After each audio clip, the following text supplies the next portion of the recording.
دوستو ہمارے چینل پاک ویوز ٹی وی کو سبسکرائب فرمائیں، شیئر فرمائیں اور لائک فرمائیں. شکریہ. بسم اللہ الرحمن الرحیم. الحمدللہ رب العالمین والصلاة والسلام علی رسولہ الکریم. اما بعد. پاک ویوز ٹی وی محمد منشا. السلام علیکم جی. اس پروگرام میں ہم بڑا ہلکے پھلکے انداز میں ذرا لائٹ موڈ میں بات کرتے ہیں.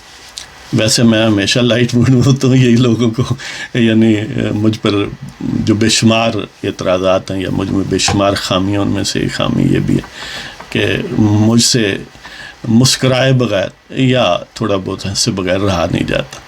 تو بہرحال یہ اس کی میں مسلسل معذرت میری طرف سے سمجھیں کہ ایسی غلطی ہے جو میں بار بار کرتا رہتا ہوں. جی آئندہ بھی کرتا رہوں گا. یہ سمجھ لیں کہ میرے کنٹرول میں نہیں ہے. ظاہر ہے بہت ساری خرابیاں ہوتی ہیں نا، تو اس طرح قابو میں نہیں رہتا بندہ. تو بہرحال ذکر کرتے ہیں کہ جو منہ شگافیاں ہیں آل یوتھ کی، جو یعنی عجیب و غریب باتیں ہیں. ویسے تو بہت ساری عجیب و غریب ہیں کہ خان صاحب سے شروع ہو کے کہ جرمنی، جاپان آپ کو پتہ ہے، اور آئنسٹائن کی اور اسپیڈ آف لائٹ اور یہ اور وہ، لیکن ہم ان کا ذکر نہیں کر رہے ہیں.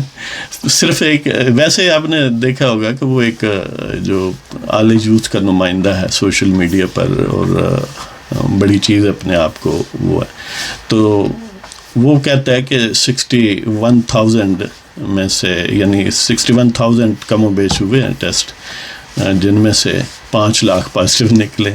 کیا یعنی بات ہے.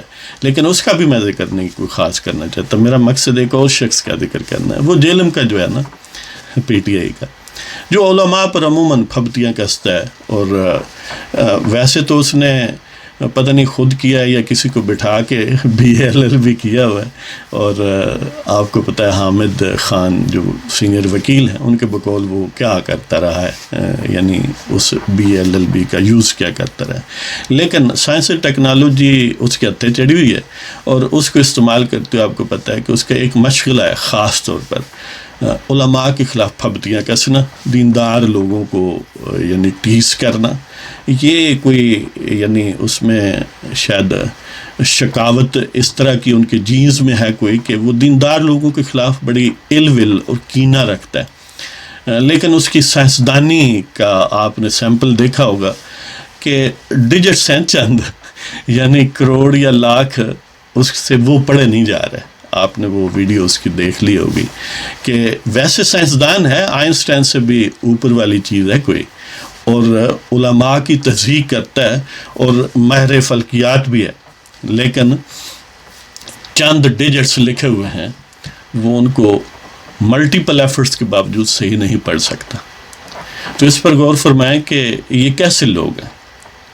یعنی شوق یہ ہے کہ میں ماہر فلکیات ہوں، شوق یہ ہے کہ علماء جنہوں نے ساری زندگیاں دین سیکھنے میں اور سکھانے میں اور دین پر عمل کرنے میں گزاری ہیں، اور بخدا یہ جو آج ہم مسلمان ہیں اس میں سب سے زیادہ حصہ جو ہے وہ علماء کا ہے. تو ظاہر ہے حکمرانوں کا بھی ہوتا ہے، لیکن ایسے حکمرانوں کا نہیں جو آج کل ہے. تو بہرحال مسلمانوں کے ایمان کا یہ تقاضا ہے کہ بالعموم علماء جو ہیں ان کی قدر کریں. لیکن پتہ نہیں کیا بیماری ہے.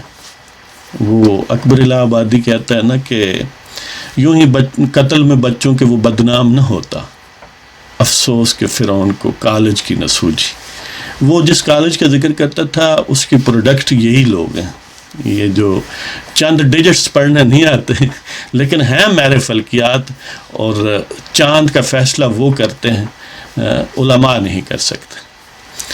تو اس کے ساتھ ہی آپ سے یہ درخواست کہ اگر آپ کو ہمارے پروگرام پسند ہو تو سبسکرائب کریں ہمارے چینل کو، اور شیئر کریں اور لائک کریں، اور ان ماہرین فلکیات پر غور کریں اور اپنے نصیب پر فخر کریں.